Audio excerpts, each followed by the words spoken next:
There's a weird evolution in the existence of mankind where you go from being excited when you get an invitation in the mail to being upset when you get an invitation in the mail.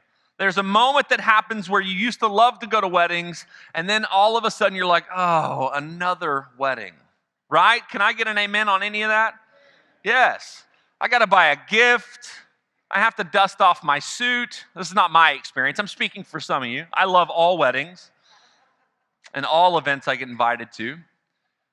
But there's a point where it changes, and all of a sudden sometimes it becomes a little burdensome. But I think at the core of who we are, all of us on some level actually love to be invited to be a part of stuff. And the reason I know that is because I've been not invited to things, and I don't enjoy that experience very well, right? How many of you have seen your friends going out and you're wondering why you never got a phone call or an email or a text message or nothing, right? Yeah, a lot of us. That doesn't feel great. So we love to be invited to things. Even though sometimes it feels like it's a little bit of a hassle to go to it or to do it, we love to be invited to things. And I think one of the simplest things of the gospel is how beautiful and easy the invitation from Jesus to people is at the beginning. Now, I'm not saying that faith is easy. I'm not saying that the whole journey of Christ is easy, but often Jesus would invite people into his life and his ministry with the simple words, come and see. There's a story I read this week, and it's this Eastern European couple after World War II, and they got invited to a wedding, and on that wedding it says RSVP. Anybody know what RSVP means? Yeah, it's a French words, respondez s'il vous plaît, right? So what does that mean? Please respond. It's like here's the thing. Sometimes you're 35 years old, almost 36. It's my birthday month, and so I've got a wish list on Amazon. All of you can jump on there and buy me whatever you like. But sometimes you're 35 and you're preparing for a sermon and you go, I didn't know that. That's good to know. And that was my moment when I read RSVP, and I said, oh, that's what that means. But this Eastern European couple got this invitation, and on it was marked RSVP, and he didn't know what it meant. And so he started thinking, okay, what would that mean? What would RSVP? And him using his accent and understanding the W's of the English language and saying them with a V, he said, oh, I know what that means. Remember, send vetting presents. I tried that out on you all. Sorry if it didn't land. Second service will not get that one. So it's because you're like my family. I can be a fool in front of my family. But the funny thing about that story is that they mistook the invitation to come and be a part of this wedding as a demand for them to bring or do something. And I think that's fitting for our faith story. Is sometimes we've taken the simple invitation from Jesus into our lives as a demand for us, you have to follow me, versus come and see and follow me. Now, like I said, there are demands. There will be demands all throughout your life of faith. There's demands to leave your life behind, to take up the cross, to sin no more. There are tons of things that Jesus demands of us. But the truth is that it always starts with the simple invitation to come and see. And so, the thing about that is when we say come and see, there's a lot of different aspects of this. Today is Confirmation Sunday, and we've got 19 confirmands. It's the largest confirmation class we've had, I don't know, forever. And we've got a collection of them. There's 4 or 5 of them that we're going to go up, and we're going to jump in the baptismal font, and we're going to, hopefully Dodie warmed it up. I think he did. But we're going to baptize these kids. Either way, it'll be a time they remember, right? Thing's an ice bath. They're going to remember that one. But there's something about this when I was putting together this message for today that I think that simple invitation to come and see is what they need to hear today.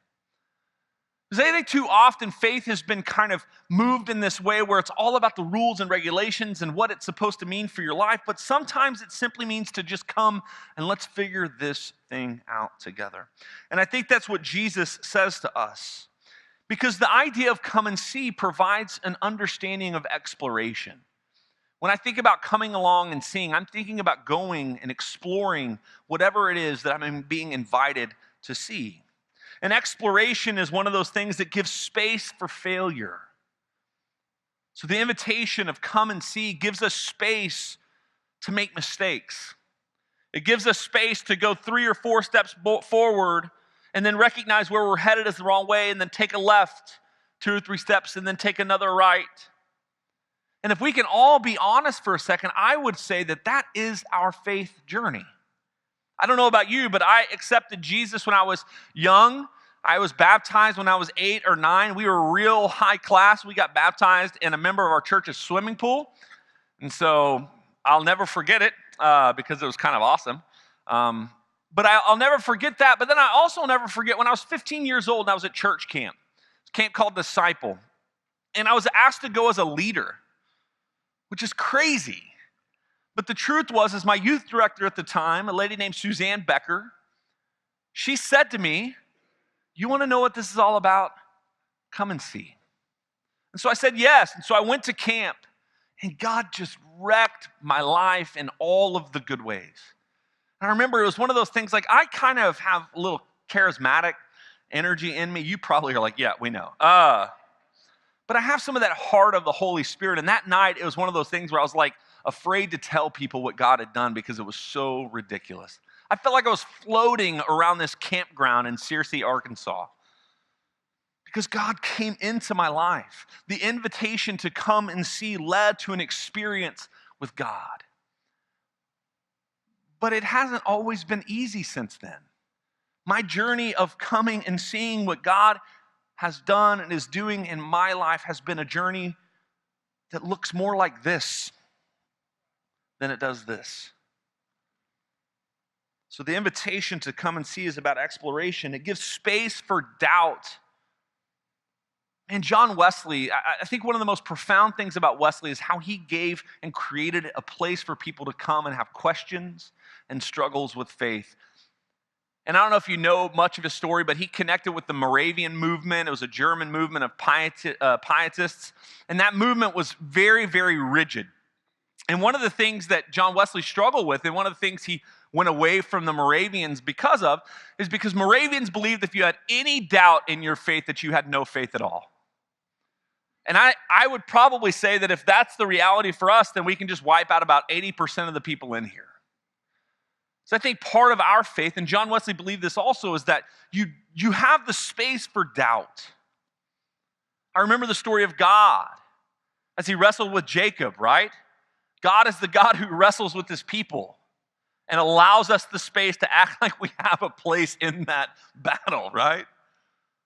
And then he slightly just goes, okay, I'll just dislodge his hip, right? If you remember that story. But doubt is a part of our faith. Now, doubt that leads to a lack of faith, obviously, is not what I'm really speaking to. Doubt that pushes us to pursue a deeper understanding of God, of this world, of faith. Those are the things that have space within the exploration of come and see. But think about the freedom we find when we admit that there's space for struggle.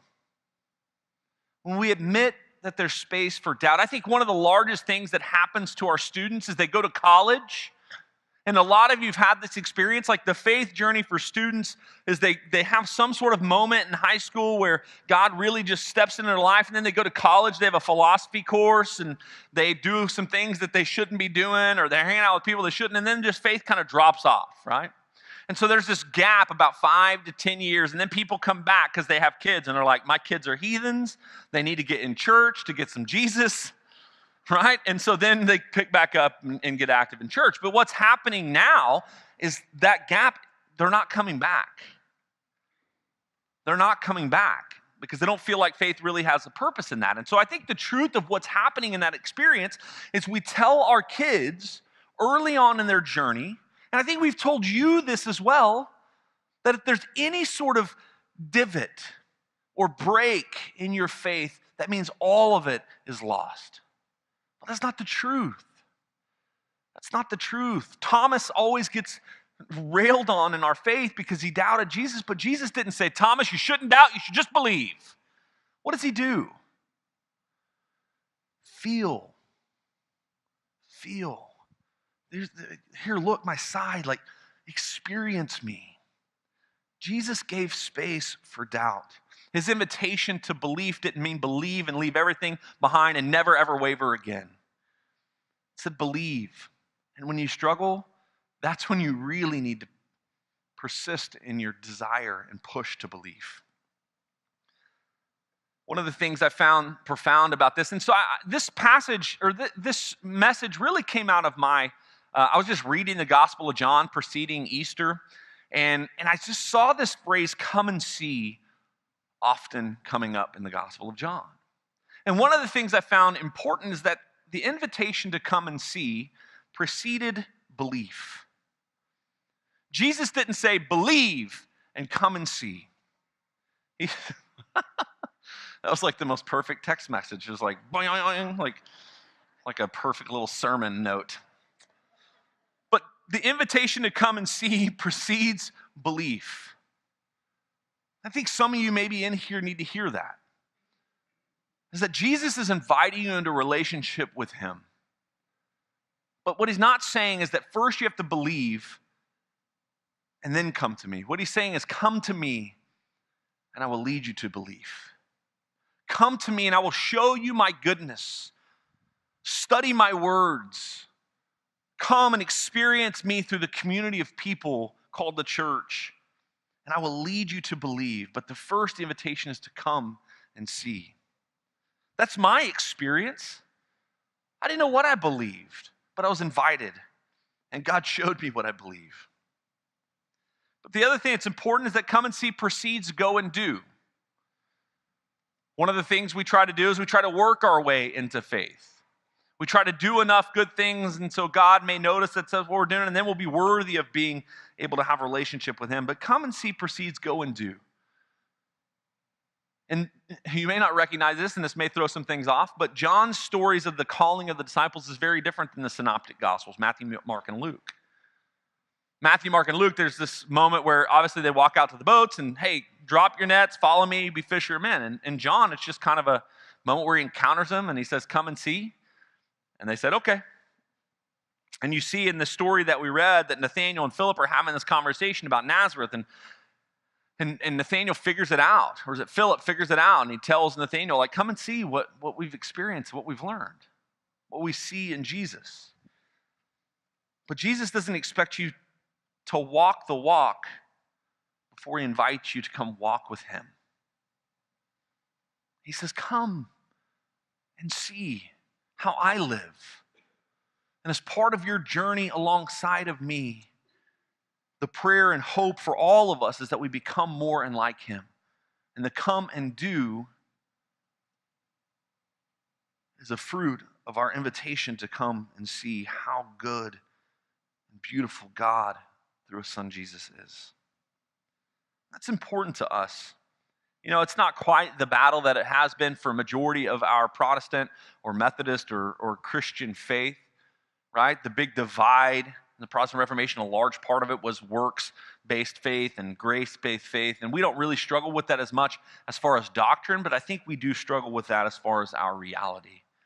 So a lot of us live in this way as if we just do enough, we'll be worthy of God's love and we'll be able to truly believe. But the truth is that the invitation for relationship precedes the expectation for what you do. But here's the thing. Come and see, eventually expect something.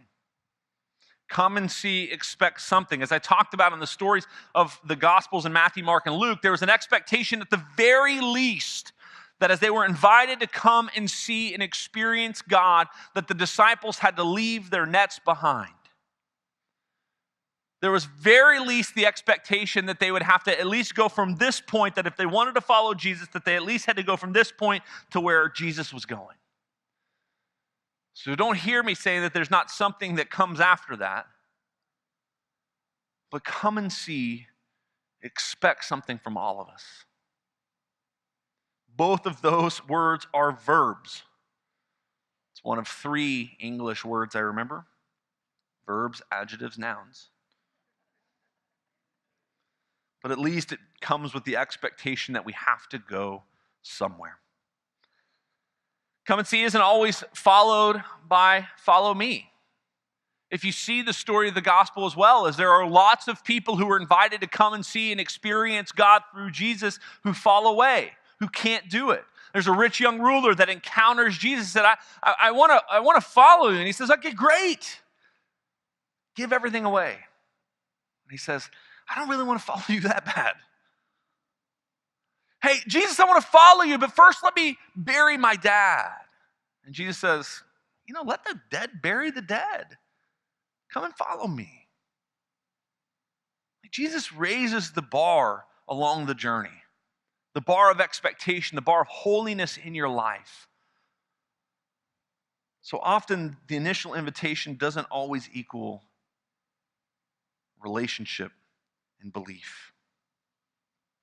But I think come and see simplifies and fuels our invitation to people.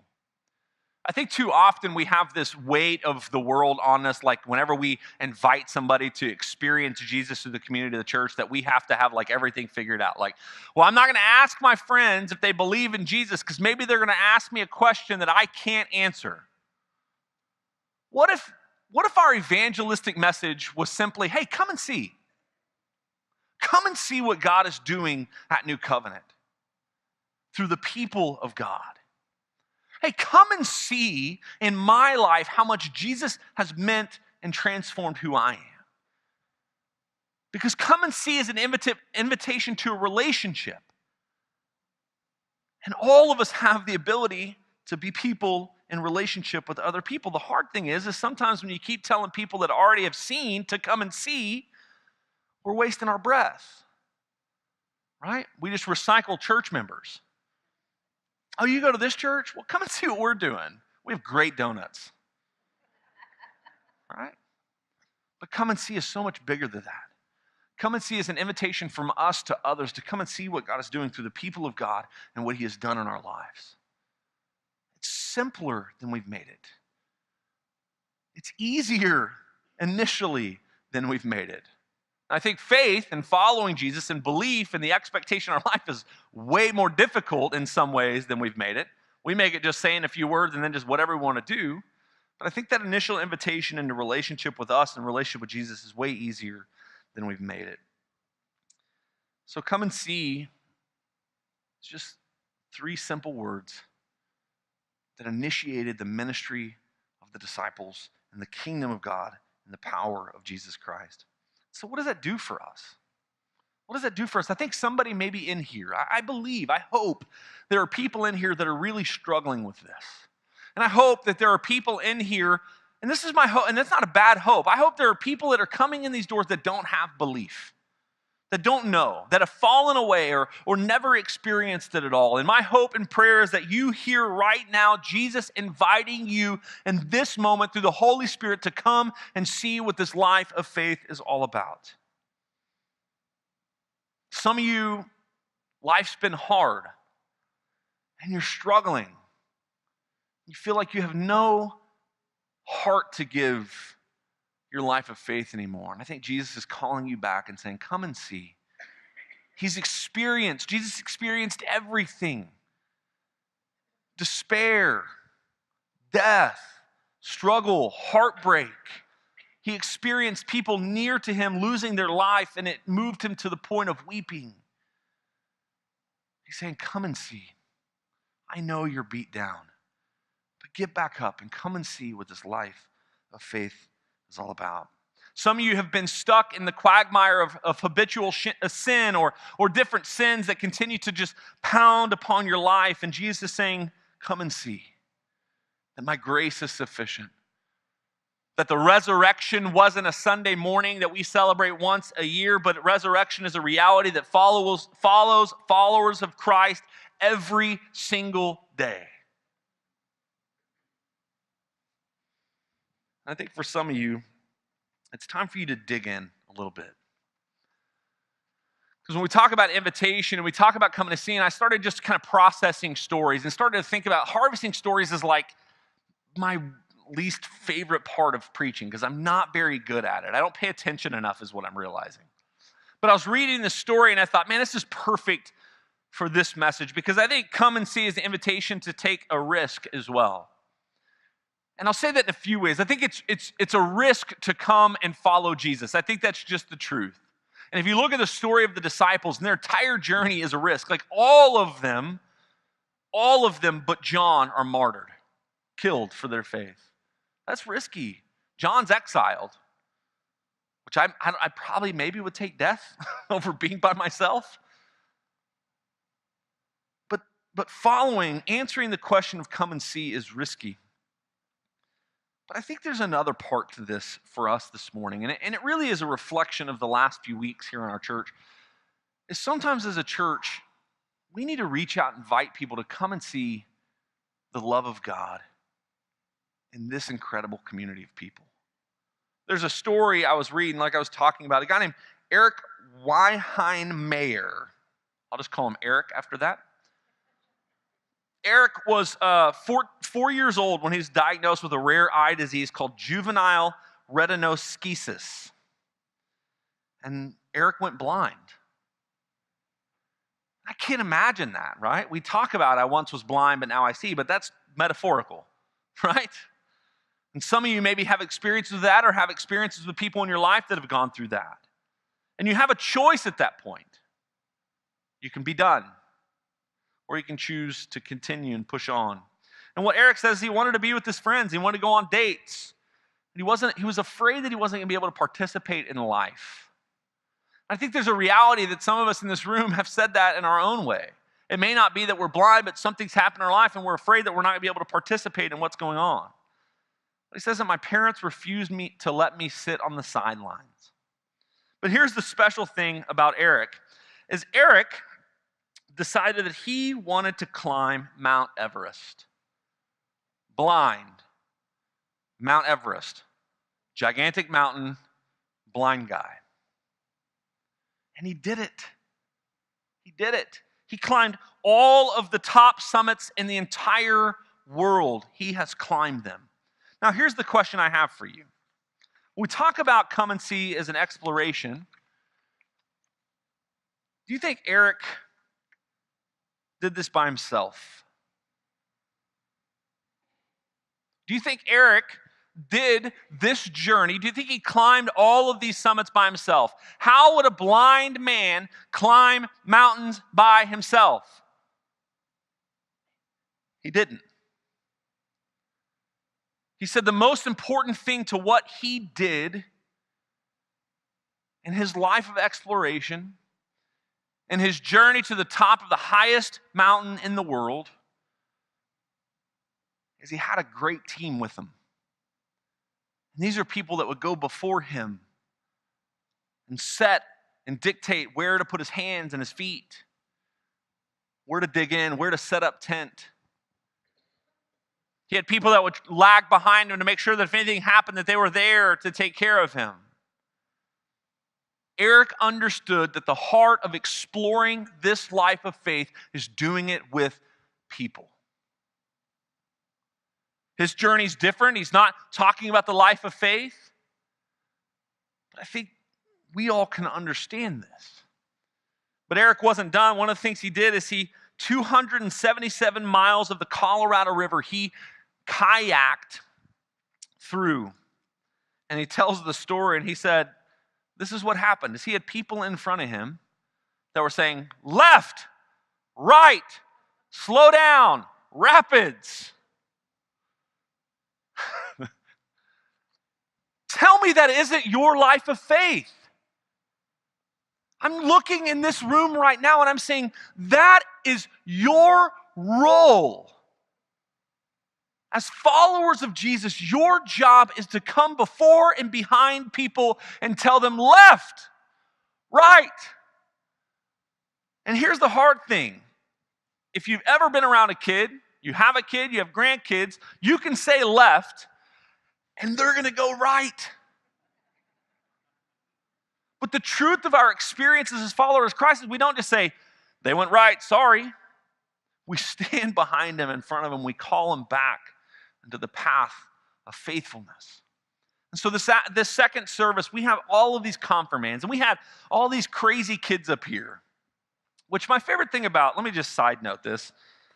My favorite thing about whenever kids sing is how anxiety invoking it is for parents. Uh, like we're all giggling because one of the kids is being crazy, and I look over to his mom and she's just like, like, but we have all of these people. And so maybe your role isn't that you need to just come and see yourself, but maybe your role as part of this faith community is you need to come alongside those who are just starting this experience of exploration, and you need to help direct and lead their path along the way.